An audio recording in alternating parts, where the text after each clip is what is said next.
Hello, developers, and welcome to the Community Corner podcast, where we have conversations with members of the web development community. I'm your host, Scott Keck-Warren, and today we're talking with Danger Casey about his talks at PHP Tech 2024 and how he got to be called Danger. Keith Danger Casey currently serves on the product team at Pangea, working on the OAuthN and AuthZ APIs to help people secure their users and apps better than ever before.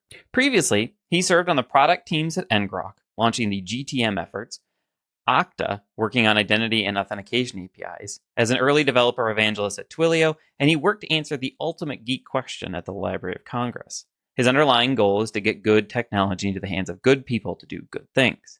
In his spare time, he writes at kcsoftware.com, lives in the woods, and has recorded numerous API courses with LinkedIn Learning. Thank you, Danger, for finding time to talk to me today. Yeah, thanks for having me. Looking forward to it. Can we start out and talk about why it's Keith Danger Casey? Yes, Danger's actually my first name, not my middle name. But Keith is actually my middle name. And so what happened is I'm a junior. So years ago, I started going by D. Keith Casey, not using my first name, which does start with a D. And it was funny because for years, people would misread it as doctor.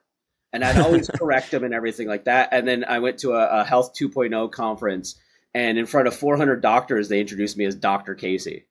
And I was like, oh, this is awkward. So I was like, okay, I need something else that use in that spot for D, something that's not going to be confused so much. And so I just started screwing around saying, Danger is my first name. And when I went over to Okta, the hiring manager over there thought that was hilarious.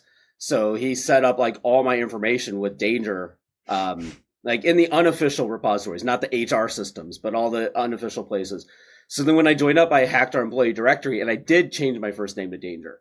So internally at Okta, whenever I'd finish the presentation, I would say, and if you need to find me, look for Danger. I'll be there. Which you have to admit is a mic drop kind of closing. And the greatest moment of all came about a year into Okta, and the CEO was sitting in the front row of my presentation, and I gave my line of if you need to find me, look for Danger, I'll be there. And about a half hour later, I get an email from him, and he's saying, I went to the directory, I looked for Danger, and you were there.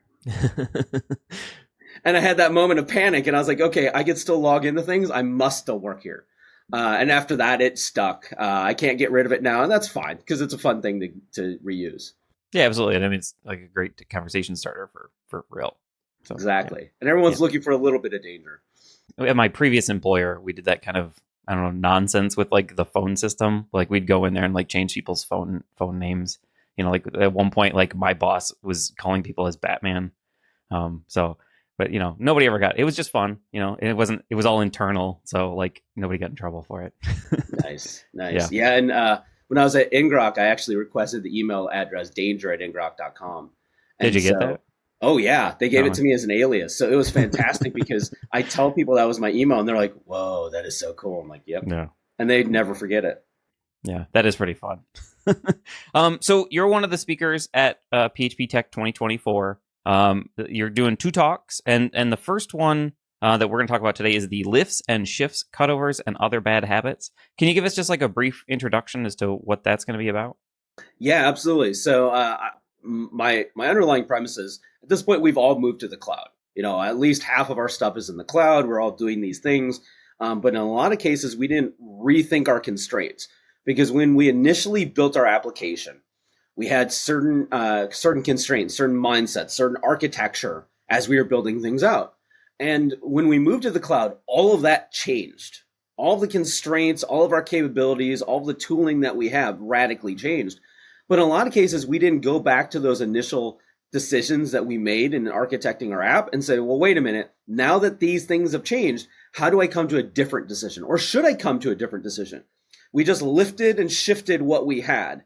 And I always use it to, or compare it to when you move. And you move houses or you move apartments and you end up with this box.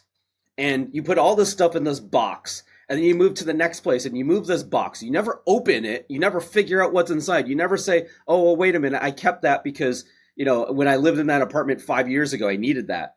And now I don't. And so we have all this stuff, all this junk that we're carrying from system to system, from apartment to apartment. And it's just a lot of extra work that we're putting in and not getting any value out of.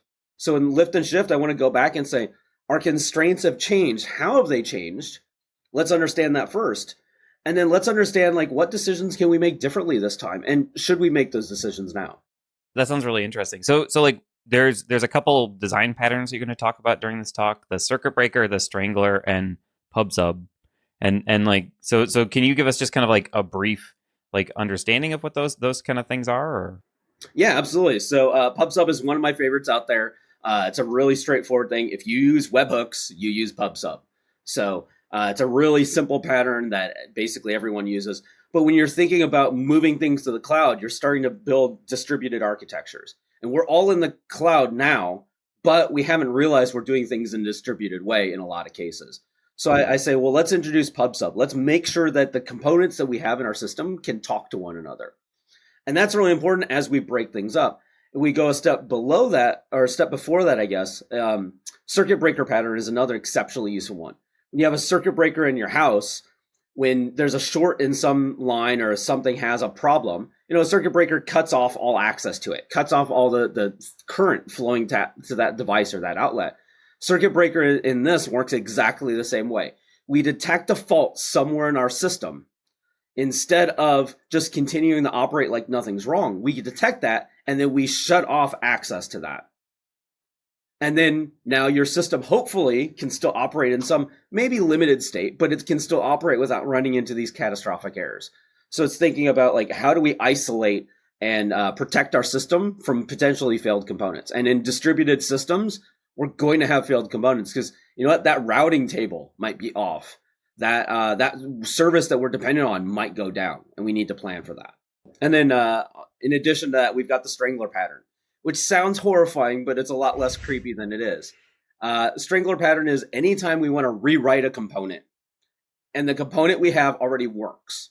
And yes, it's worked. It's been there for 10 years. We're all a little nervous about making any modifications to it. So the idea behind a strangler pattern is that we can put a proxy in front of that service, and on day one, we just proxy that service. We're not doing anything special. We're not changing the traffic. We're not doing anything unique. But then over time, we embed a little bit of intelligence into that proxy, and then we build a service next to our existing service. And we slice off a component, and we do some of our capabilities and some of our needs in that other service. And over time, we switch more and more things away from our old service to the new service using that proxy to kind of broker that traffic. And so you basically strangle it out of existence. That is kind of gruesome to call it that, but I understand like where that's coming from with that example. Yes, and now you remember it. You're never going to forget that one. No, obviously not. So is this something that people who may not be in the cloud now they could come to and get some information about it as well to kind of like help them with their existing code base? Or is this really only people who are making that transition into the cloud? I think even if people are still on-prem in their own like on their own hardware and everything, can absolutely get a lot of value out of it. If you're thinking about like blue-green deployments and a continuous deployment system, that fundamentally is a strangler pattern. You're bringing up the old system or the new system while the old system's online. You're transitioning traffic to it. That's a strangler pattern. If you're using any service like Stripe or Twilio or Pangea, where I work currently, like you have to be prepared for there's to be system outages or for things to go wrong or for your account to run out of credit. So like pub sub and webhooks makes a lot of sense. And circuit breaking makes a lot of sense just because weird things happen sometimes. So I think all those concepts apply no matter what you're working in. We've even like used like the strangler as a like we said, okay, we have this class and for some reason it needs to be completely reshot, right? Just redo it. So we will actually do that internally inside of our code, not with a proxy, but with a proxy class. So, like you can come and learn that as well, which would be helpful. Yeah, absolutely. And it's the exact same concept. I speak in terms of proxies and components just because that's usually the level I'm working at, but doing it with a class is the exact same thing. Yeah, absolutely. So is there anything else that you want people to know about this talk before we switch over to the other one? Or yeah, sure. Part of this is I'm doing a theme of kind of like back to basics of understanding our core constraints. And so I'm doing this one at Tech. I'm doing the kind of sequel to it at that conference in July up in Wisconsin. So And it's not the same talk. It's kind of the next group of patterns that we can all group together and use in a coherent way. So I'm really trying to say, hey, this theme of let's get back to basics, let's understand our constraints. I'm baking that throughout all my presentations over the next year or two. Okay, that's interesting. Like interesting way to do that. So, so is that conference? Yes, that conference. THAT, okay. That conference. Okay, that's a new one on me. I'll have to look that one up. It's hands down my favorite conference of the year. Oh, okay. Well, that's a glowing recommendation. I'll have to check that out. So we'll be right back after this word from our sponsors. Attention all PHP developers. Did you know that one of the best ways to improve your skills is to attend a conference? It's true, and have I ever got news for you, because PHP Tech is returning for another year of leadership, expertise, and networking, all in one event. It's a relaxing atmosphere for tech leaders and developers to share, learn, and grow professionally, while also providing you the knowledge to solve your everyday problems. You'll learn things like building for the PHP command line interface from Steve Grunwell and the dark corners of the SPL from Omni Adams. Join us April 23rd to 25th, 2024, just outside of Chicago, Illinois, or online, as all talks will be streamed live. If you can't make it during the conference itself, all talks will be available later for you to watch at your convenience. You'll even get access to last year's talks. Tickets are on sale now at tech.phparch.com, or use my link in the description for a discount. And now back to the video. So we're back with Danger Casey. So the other talk that you're going to give at Tech this year is the many layers of OAuth, which is like talking about OAuth and authentication, which is like one of the key components to like the modern web, essentially. Can you start off, and for those of our listeners who don't know what OAuth is yet, kind of explain what OAuth is, and then we can talk about your talk after that. Yeah, absolutely. So OAuth is fundamentally a way of being able to share authorization between services. So anytime you have you hit a new website and it says sign in with, and it's Twitter or Facebook or Google or anything like that, fundamentally that's OAuth behind the scenes. And so what's happening is that you're using your credentials from one system to create or activate or connect to account on a new system. And so, and the important thing is it never touches your credentials. So you're effectively delegating access to your existing account to that new account. And that's kind of like the bare bones implementation. That's OpenID Connect, which is a subset of OAuth specifically. But that's really what it's all about. It's sharing access, sharing authorization without sharing credentials. Yeah, and like I don't know, like I remember like back when we used to have like passwords for everything. I mean, we still have to have passwords for a lot of things, but anytime now where it's like log in with Google, I'm like, I just click that button. Like I didn't even think about it. I'm just like log in with Google. So that's what we're talking about when we talk about OAuth for the most part. Yes, is like that quick login. And there's still lots of places that aren't doing that or aren't doing that in good, intelligent ways. Like anytime you've got one of those budgeting apps where it's like, oh yeah, just put in your banking credentials here. That terrifies me. That absolutely terrifies me. I'm like, more and more of these banks are supporting OAuth, where instead of doing that, you could say, grant us read access to your account. Because you have to remember, when you give someone your credentials, they're you for all intents and purposes. So anything you can do to that account, they can do that to that account. Whereas OAuth scopes it down to limited things. Right. Very, very, very specifically. So what is it that people can expect to learn about at your talk about OAuth? Yeah, absolutely. So one of the things I've realized over the years is everyone kind of knows what OAuth is, but they don't really understand the mechanics behind it. And so I constantly come into these conversations of they're saying, I want to support OAuth, or my system does support OAuth. How do I integrate with it? And what I lay out in the presentation is that's a very vague statement fundamentally, because OAuth itself is a framework. It's not a specification. And the difference between those is a framework is like borrowing $10 from your buddy for lunch. Should you pay them back? Yes. Will you actually use it for lunch? Maybe. There's all these like social conventions around it, and there's like social pressure, but there's no written in stone contract. Whereas a formal specification is closer to getting a mortgage of here's what you have to do, here's what they have to do, here's what the exchange back and forth of information looks like, and all that stuff. So OAuth is like borrowing that money from your buddy. There's a lot of social conventions around it, and those social conventions are defined by the extensions. And every extension is optional.